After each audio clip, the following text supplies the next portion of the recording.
নমস্কার বন্ধুরা, আজকে এসেছি আবার একটা ডিমের রেসিপি নিয়ে। আর আজকের রেসিপিটা আমি করছি একটা ডিম, একটা আলু আর একটা পেঁয়াজ দিয়ে। তো মাত্র একটা করে উপকরণ দিয়ে কীভাবে রান্নাটা এত সুন্দর করা যায়, তো সেটাই আজকে আমি তোমাদের সাথে শেয়ার করব। তো চলো রান্নাটা স্টার্ট করি, তোমরাও দেখো ভিডিও। আর দেখো এখানে এই যে আমি একটা আলু, একটা ডিম আর একটা পেঁয়াজ নিয়ে নিয়েছি। তো তোমরা চাইলে এর থেকে বেশিও নিতে পারো। তো দেখো এদিকে আমি একটা বাটির মধ্যে ডিমটা গুলে নিয়েছি একটু নুন দিয়ে। আর তারপরে এবার এই ডিমটা ভেজে নেবো। আর এখানে আমি আলু পেঁয়াজও কেটে নিয়েছি, আর সাথে দুটো কাঁচা লঙ্কা দিয়েছি। আর এগুলো একটু ভেজে নেবো। তো আবার সবার আগে আমি যেটা করবো হচ্ছে ডিমটা ভাজা ভাজা করে নেবো। তো দেখতে থাকো তোমরা। দেখো আমার ডিম ভাজা হয়ে গেছে। আর ডিমটা মানে ভেজে নিয়ে এরকম ছোটো ছোটো করে কুচি করে নিতে হবে। তাহলে কী হবে, মানে রান্নাটা যেটা করবো তো দেখলেই প্রথমে তো দেখতে অত সুন্দর লাগবে। আর ডিমটা দেখো ভাজা হয়ে যাওয়ার পরে তুলে নিয়ে এবার ওই কড়াইয়ের মধ্যেই তেল দিয়েছি অল্প একটু। আর তাতে একটা তেজপাতা আর অল্প খুব সামান্য গোটা জিরে দিয়ে একটু ভাজা ভাজা করে নিয়ে এবার আলু আর পেঁয়াজটা দিয়ে দিয়েছি, সাথে কাঁচা লঙ্কাটাও দিয়েছি। তো এই রান্নাটায় আমি কোনো রকম টমেটো বা টমেটোর সস কিছু ইউজ করব না। আলু পেঁয়াজটা দিয়ে এরপরে আমি এর মধ্যে অল্প একটু নুন আর অল্প একটু হলুদ দিয়ে দিয়েছি। আর দিয়ে তারপরে এবার দেখো ভালো করে এটা মাখিয়ে নিচ্ছি। নুন হলুদটা ভালো করে মাখানো হয়ে গেছে। তো এবার আমি এটা ঢাকা চাপা দিয়ে 5 মিনিট রেখে দেবো। আর দেখো 5 মিনিট পরে আবার ফিরে আসছি, তোমরা ভিডিওটা দেখে যাও। তো দেখো বন্ধুরা 5 মিনিট হয়ে গেছে। আর 5 মিনিট পরে ঢাকাটা খুললাম। আর দেখো আলুটার তলায় একটু লেগে গেছে, মানে আলুটা খুব সুন্দর ভাজা ভাজা হয়ে গেছে।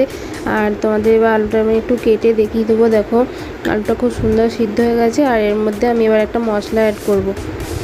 তো দেখো মশলাটা মানে খুবই সাধারণ মশলা, মানে আদা রসুন বাটা আছে অল্প, আর অল্প ধনে গুঁড়ো, অল্প জিরে গুঁড়ো, আর কাশ্মীরি লাল লঙ্কার গুঁড়ো, একটু গোলমরিচের গুঁড়ো, আর অল্প একটু চিনি। আর নুন হলুদটা আমি আগেই দিয়ে দিয়েছি, আলাদা করে দেওয়ার দরকার নেই। তো এই মশলাটা এবার আমি ওর মধ্যে দিয়ে দেবো। তো তারপর মশলাটা কষানো হয়ে যাবার পরে ডিমগুলো দিয়ে ফুটিয়ে নেবো। দেখো মশলাটা খুব সুন্দরভাবে ভাজা হয়ে গেছে, দেখতেই পাচ্ছ তেল ছেড়ে দিয়েছে। আর এরপরে আমি ডিমগুলো দিয়ে দিয়েছি, আর ডিমটা দিয়ে ভালো করে একটু মাখিয়ে নিচ্ছি। আর তারপরে আমি জল অ্যাড করবো এর মধ্যে। তো জলটা খুব বেশি দেবার দরকার নেই, কারণ এই তরকারিটা তো মাখা মাখা হবে, আর খুব ঝোলটা এটা ভালো লাগবে না। দেখো জল দিয়ে দিয়েছি। আর এরপরে আর ঢাকা দেবো না, কারণ আলুগুলো তো সিদ্ধ হয়ে গেছে আর ডিমটা তো ভাজা আছে, সিদ্ধ হওয়ার কোনো প্রয়োজন নাই। দেখো দেখতেই পাচ্ছ আলুগুলো খুব সুন্দর সিদ্ধ হয়ে গেছে। আর এরপর আমি এটা সিমে করে, মানে ঢাকা না দিয়ে সিমে করে রেখে দেবো। জলটা কমে গেলে তারপরে নামিয়ে।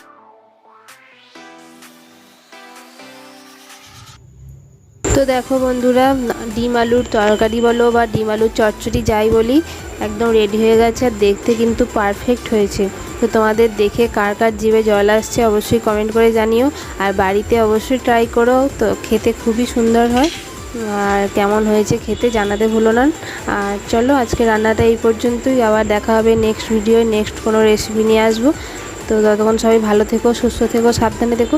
আর আমার চ্যানেলে যারা নতুন বন্ধু আছো তাদের চ্যানেলটাকে সাবস্ক্রাইব করে রাখার জন্য অনুরোধ রইল। তো চলো আজকের মতো টাটা, সবাই ভালো থেকো।